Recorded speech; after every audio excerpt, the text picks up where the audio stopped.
자연인이라면 누구라도 하나님의 자녀가 될 수 없습니다.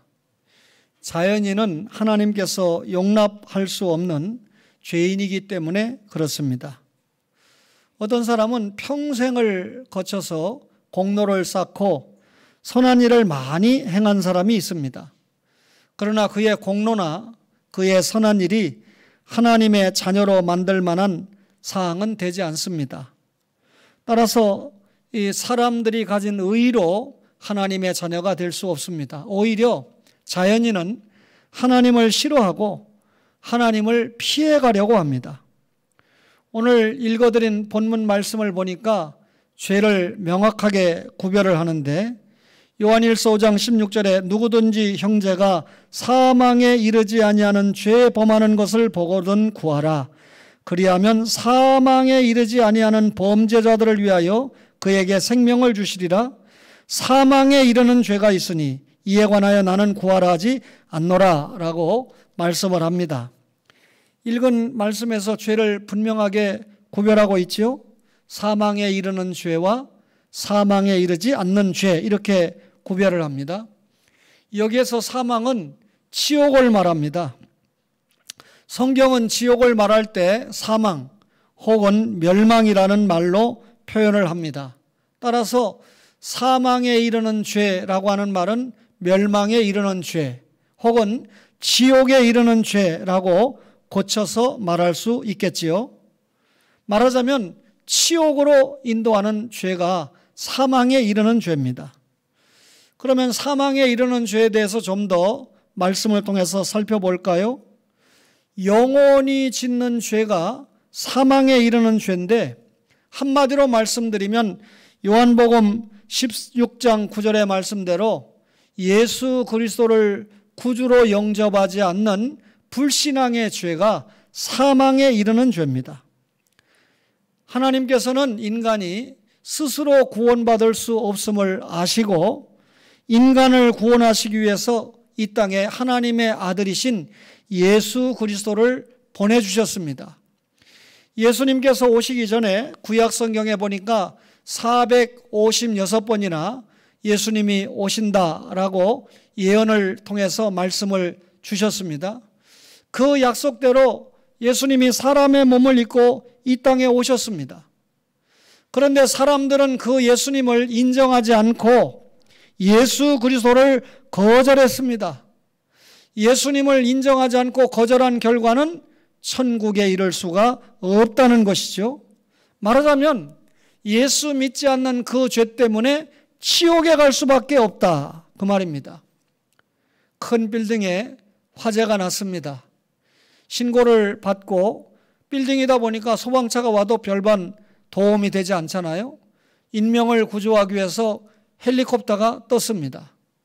그런데 헬리콥터가 와서 사람을 구조하려고 할 때 나는 헬기를 타는 것이 너무 무서워요. 나는 못합니다 라고 거부한다면 그는 생명을 구조받을 수가 없는 것이죠.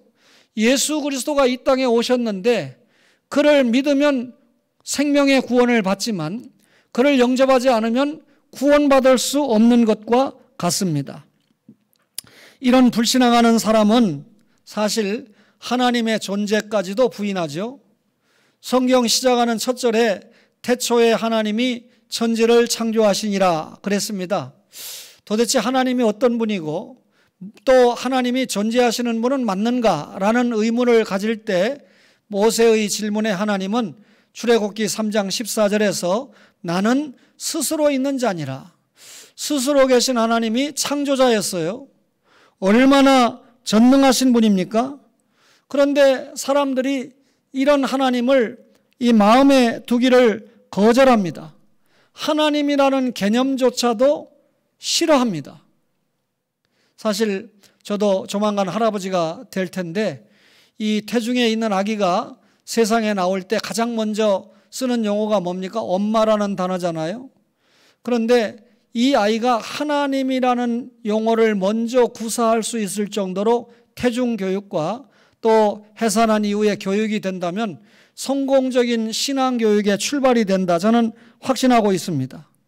하나님의 존재를 믿지 않으니까 하나님께 대해 감사는 두말할 필요 없이 없는 것이죠. 이런 사람들은 자기가 이 세상에서 시간과 공간을 점유하면서 이 세상적인 가치, 이 세상적인 것에만 국한을 시킵니다. 오히려 예수를 믿고 천국을 소망하며 살아가는 사람들을 참 어리석다. 주일날 한두 쉬고 놀아야 되는데 성경을 끼고 교회 간다는 것을 어리석게 본다는 말이죠. 예수 그리스도의 사건을 신화로 보거나 전설로 치부해버립니다. 이런 사람들의 결과는 뭡니까? 한마디로 불신앙의 죄의 결과 지옥에 간다. 사망에 이르는 죄, 영혼으로 짓는 죄입니다. 반면에 사망에 이르지 않는 죄가 있습니다. 우리가 육신으로 짓는 죄를 말하는데 주님을 영접하지 않은 불신앙의 죄 이의 모든 것은 어떤 죄라고 할지라도 우리를 지옥으로 이끌지는 않습니다. 그것이 아무리 중한 죄라고 해도 그 죄가 사람을 지옥으로 이끌지는 않는다. 그 말입니다. 그렇다면 주님을 거절하는 불신앙 죄 외에는 내가 마음대로 그런 죄를 범해도 되는가? 라고 하는 질문을 받게 되겠죠. 물론 제가 답할 수밖에 없습니다. 영혼으로 짓는 불신앙의 죄 위에 육신으로 짓는 죄 때문에 지옥에 가는 법은 없지만 그런 죄를 짓는 사람은 하나님께서 내리시는 징계를 각오해야 된다는 것입니다. 예수 안 믿는 사람은 말할 것도 없고요. 더욱이 예수를 영접한 성도가 이런 육신으로 죄를 짓는다고 하면 더 큰 징계가 온다는 것도 알아야 됩니다. 내가 지금 하나님 앞에서 예수를 믿는다고 하면서 하나님이 원치 않는 죄를 범하고 있는데 사인이 없다? 하나님의 징계가 없다? 그러면 나는 하나님의 자녀가 아닌가? 나는 지옥 갈 사람이 아닌가라고 진단을 해봐야 됩니다.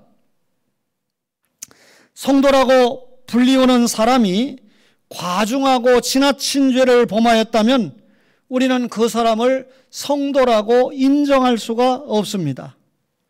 거듭남을 받은 하나님의 사람이라도 연약하기 때문에 죄를 집니다. 때로는 이것이 죄인지 아닌지 무식해서 죄를 범할 수도 있습니다. 그러나 이런 죄가 사망에 이르는 죄가 될 수는 없습니다. 예수 그리스도가 하나님의 아들이시고 그 예수 그리스도가 나의 죄를 대신해서 십자가에 죽으셨다는 사실을 믿고 그분을 구주로 영접을 했다면 지옥에 가지는 않는다. 그 말입니다. 천국의 소망 속에 살지요 오히려. 그리고 예수 믿기 전에 영혼으로 지었던 사망에 이르는 죄를 다시는 짓지 않습니다. 한번 중생받고 구원받은 사람이 기분 나쁘다고 하나님은 계시지 않는다. 나는 예수 믿지 않는다. 이렇게 입으로 죄 지을 수 없고 또 행동으로 죄 지을 수 없다는 것입니다. 거듭나서 하나님의 자녀가 된 성도는 반복되는 범죄나 습관적인 죄도 짓지 않습니다. 예수 믿고 구원받은 성도가 살인죄를 지면 되겠습니까? 예수 믿고 구원받은 성도가 여러분 간음죄를 질 수는 없지요. 이 살인죄나 간음죄와 같은 것을 우리가 고의로 지은 범죄다 해서 고범죄라고 말합니다. 하나님의 말씀이 성도의 마음속에 거하기 때문에 우리는 죄를 지을 수가 없습니다. 요한일서 3장 9절에 보니까 하나님께로부터 난 자마다 죄를 짓지 아니하나니 이는 하나님의 씨가 그의 속에 거하며 그도 범죄하지 못하는 것은 하나님께로부터 났음이라 그랬습니다. 하나님의 씨가 뭡니까? 말씀입니다. 하나님의 자녀는 하나님의 말씀으로 거듭났고 그리고 성령님께서 역사하기 때문에 살인죄와 간음죄와 같은 죄를 범할 수 없다는 겁니다.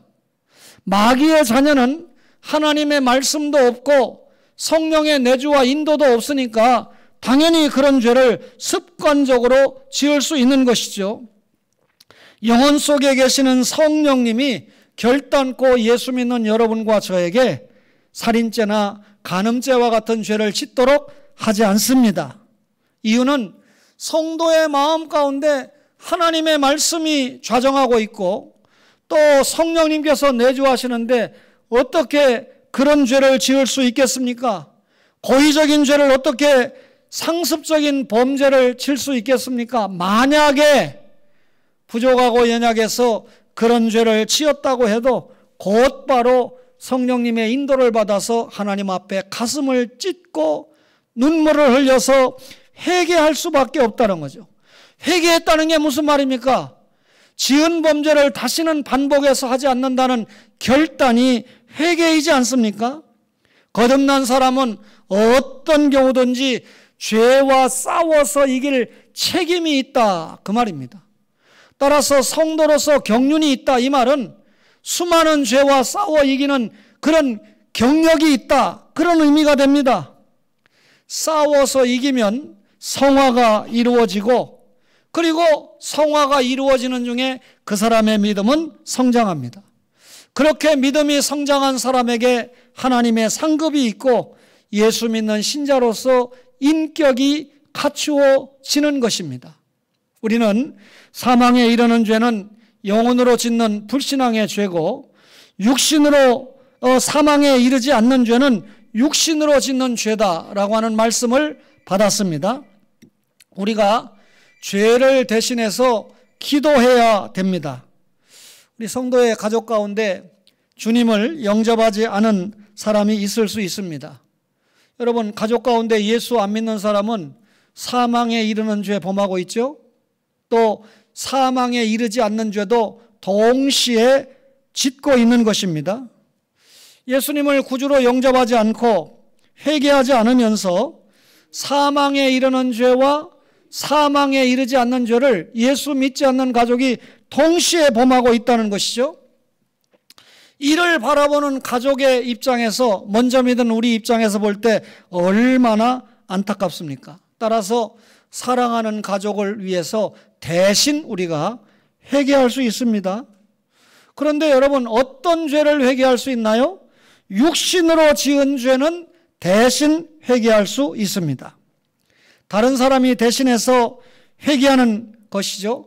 자녀가 육신으로 짓는 죄를 부모가 대신 회개할 수 있단 말입니다.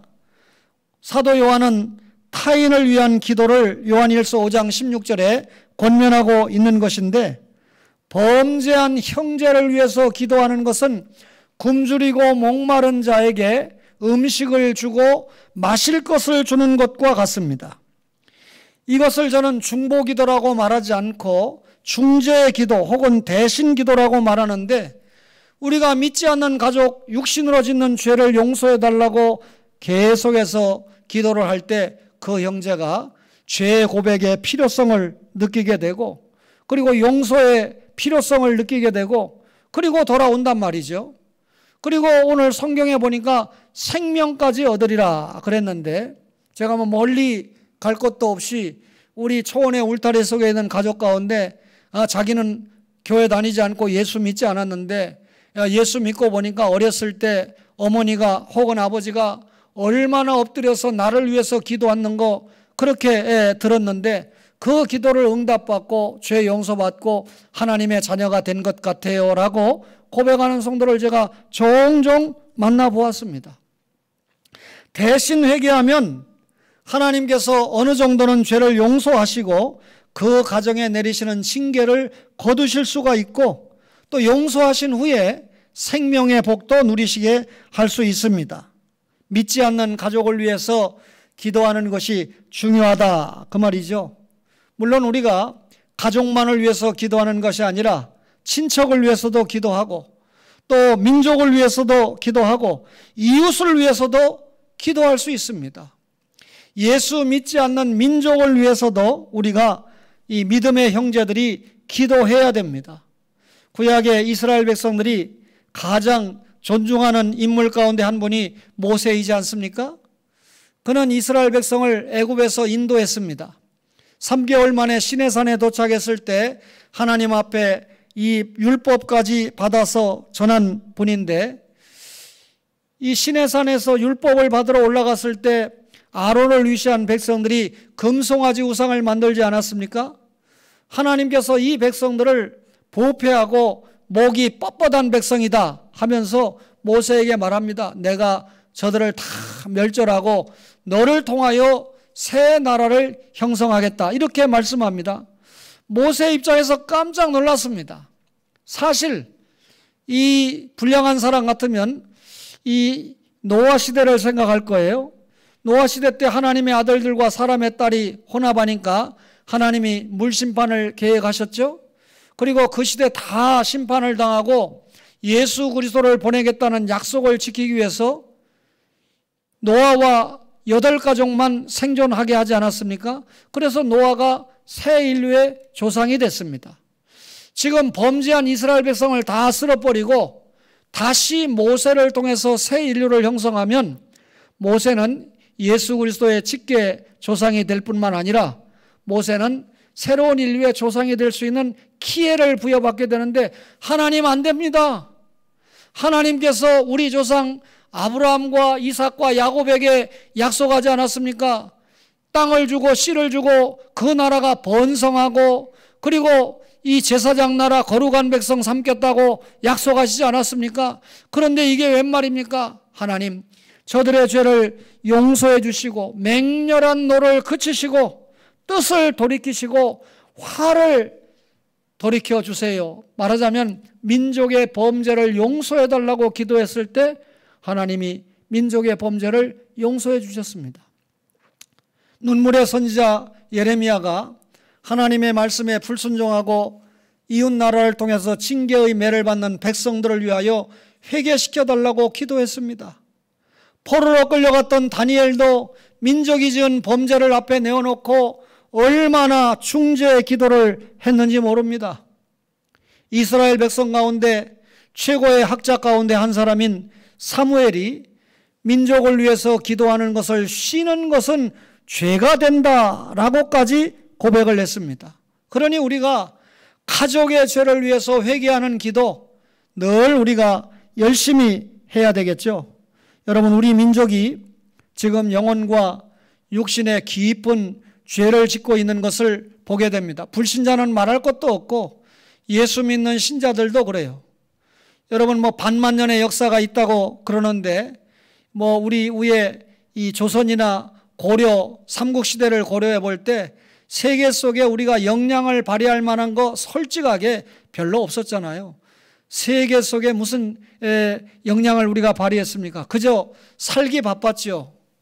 그러다가 나라 뺏겼잖아요. 하나님께서 복음을 주셔서 자원도 없고 국토도 좁고 인구도 적지만 세계 11대 경제 강국으로 세워주시고 세계 만국에 복음을 파송하는 나라로 이렇게 세워주셨습니다. 그런데 여러분, 한국교회가 열심히 성장하고 사명을 감당해서 불신세계로부터 이웃 나라로부터 칭송을 받는 나라였지만 지금 교회가 세속화의 물결을 견뎌내지 못하고 세상 사람들이 우리를 걱정하는 기가 막힌 현실을 통과하고 있습니다. 이럴 때 우리가 해야 될 일이 뭡니까? 민족을 위한 대신 기도, 우리 민족이 짓고 있는 육신으로 짓는 이 죄를 위해서 열심히 기도해야 된다, 그 말이죠. 우리가 가족들을 위해서 기도할 때 무슨 죄를 지었든지 다 용서하는 것은 아닙니다.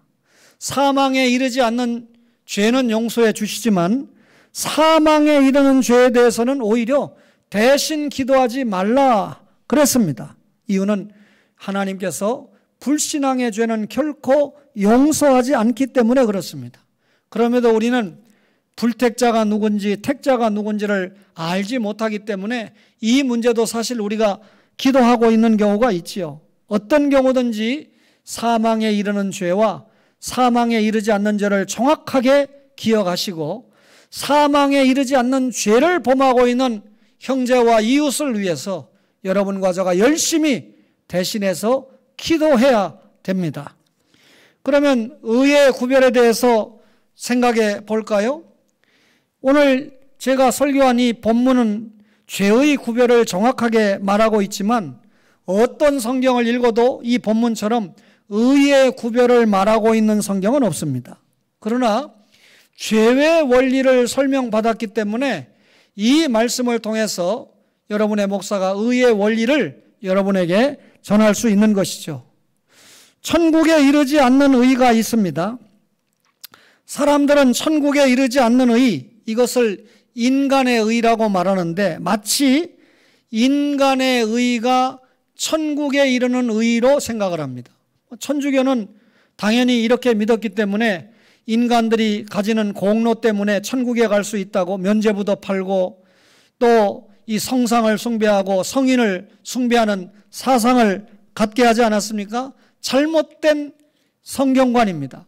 잘못된 구원관입니다. 여러분, 천국에 이르지 않는 의는 인간들이 자신들의 노력으로 쌓은 선행을 말합니다.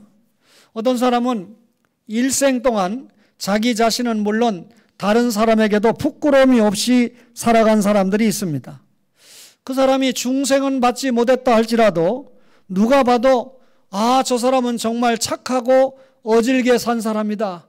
저 사람은 법이 없어도 죄 짓지 않을 그런 사람이다. 이런 말 많이 합니다.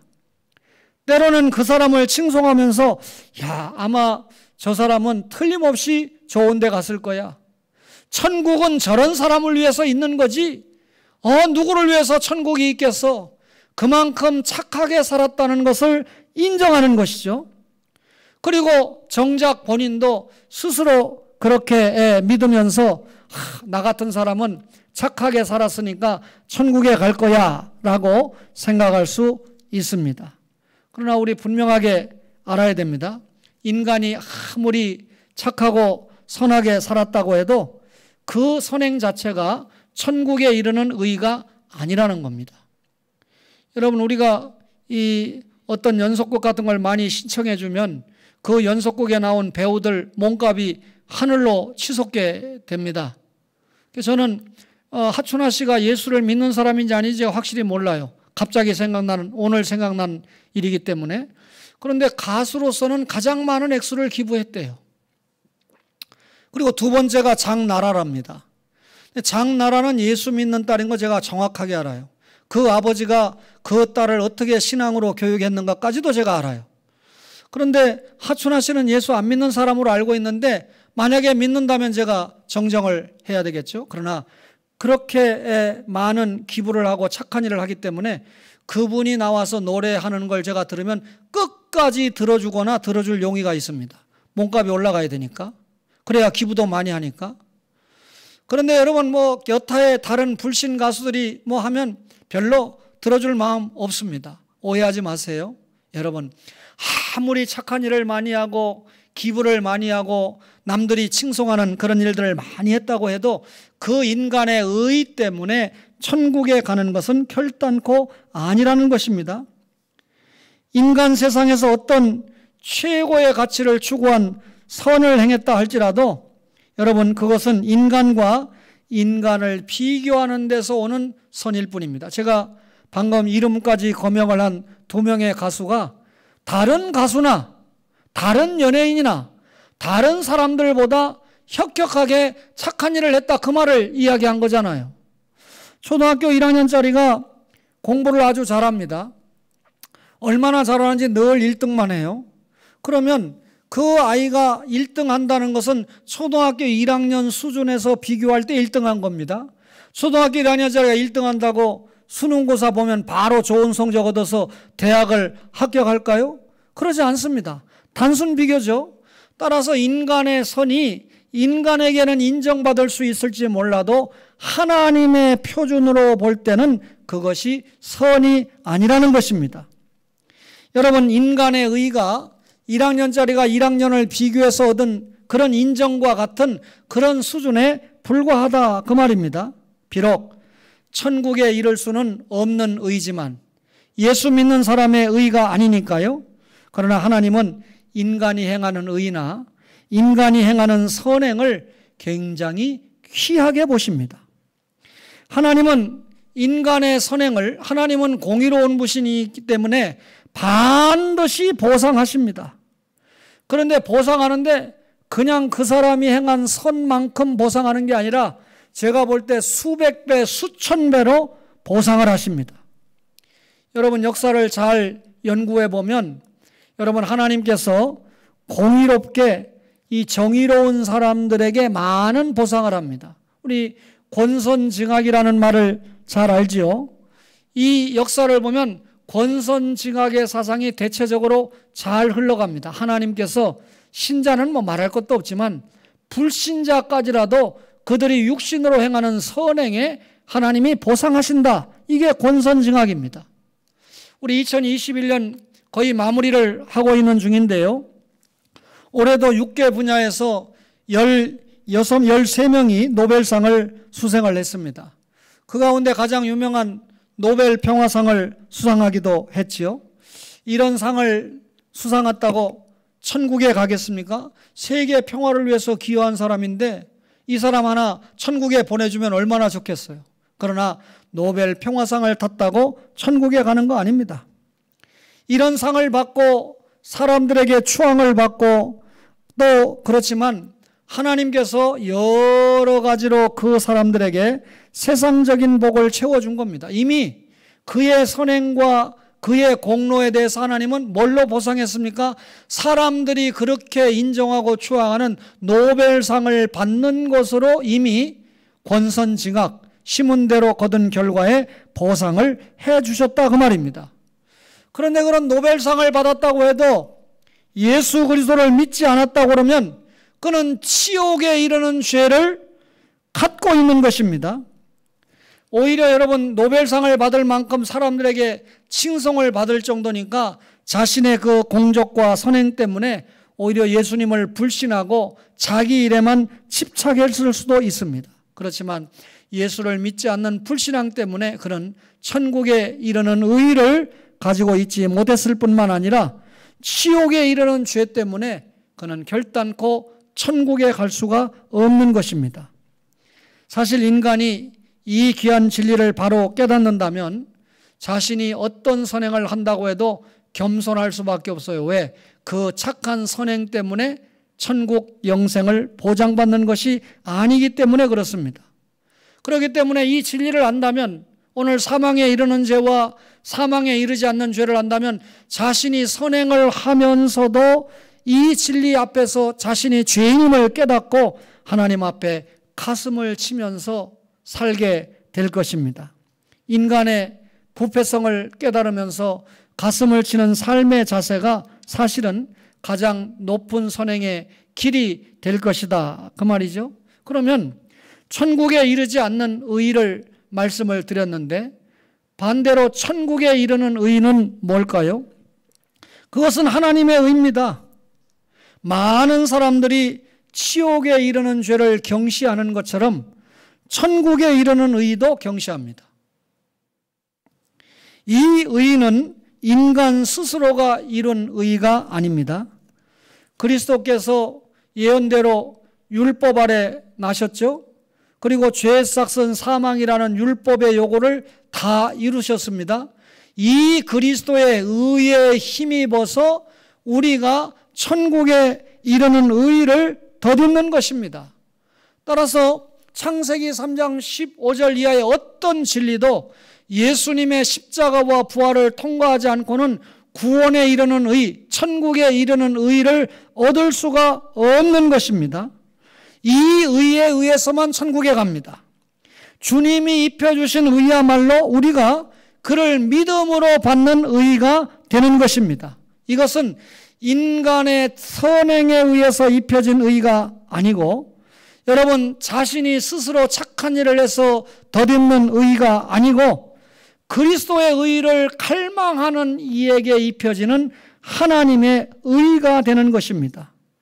이 의는요, 지옥 갈 수밖에 없는 인간이 예수 그리스도의 이 의를 힘입으면 천국에 갈 수 있는 것입니다. 이 사실을 믿고 의지하는 것이 천국에 이르는 의입니다. 따라서 예수 그리스도의 공로에 힘입어 나는 부족하고 죄인이지만 하나님의 자녀가 되고 이 땅에서 하나님 나라 확장을 위해 살다가 때가 되면 천국으로 간다. 이게 이신칭입니다. 오직 예수 믿는 믿음으로 말미암아 구원받는다라고 하는 고백이죠. 천국에 이르는 의를 얻은 성도는 하나님 앞에서 삶을 살 수밖에 없어요. 만일 그가 성도 앞에서 바른 삶을 살지 않는다고 해도 그는 여전히 천국에 갈 수는 있습니다.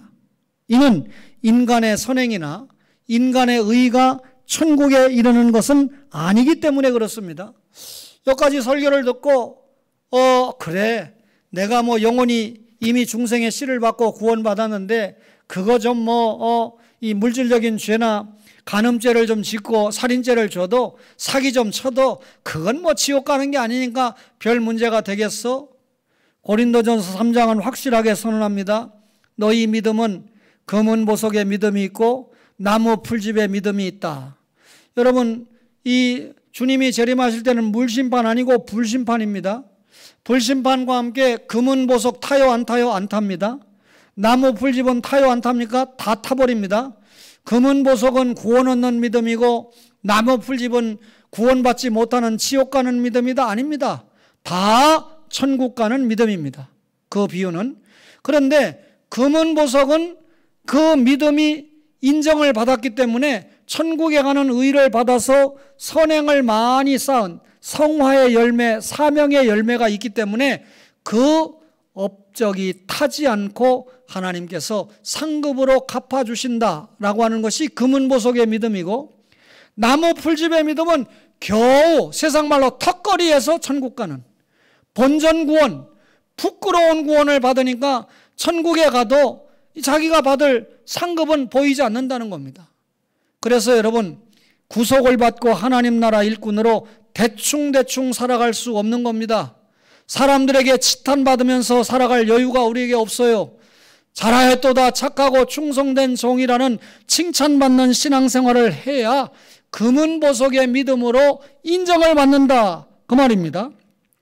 하나님은 이 나무와 풀과 집과 같은 믿음을 가진 사람을 회개시켜서 천국에 가서 상급 많이 받을 수 있도록 이 땅에서 육신으로 짓는 범죄를 일으킬 때 어떻게 합니까? 징계하는 겁니다.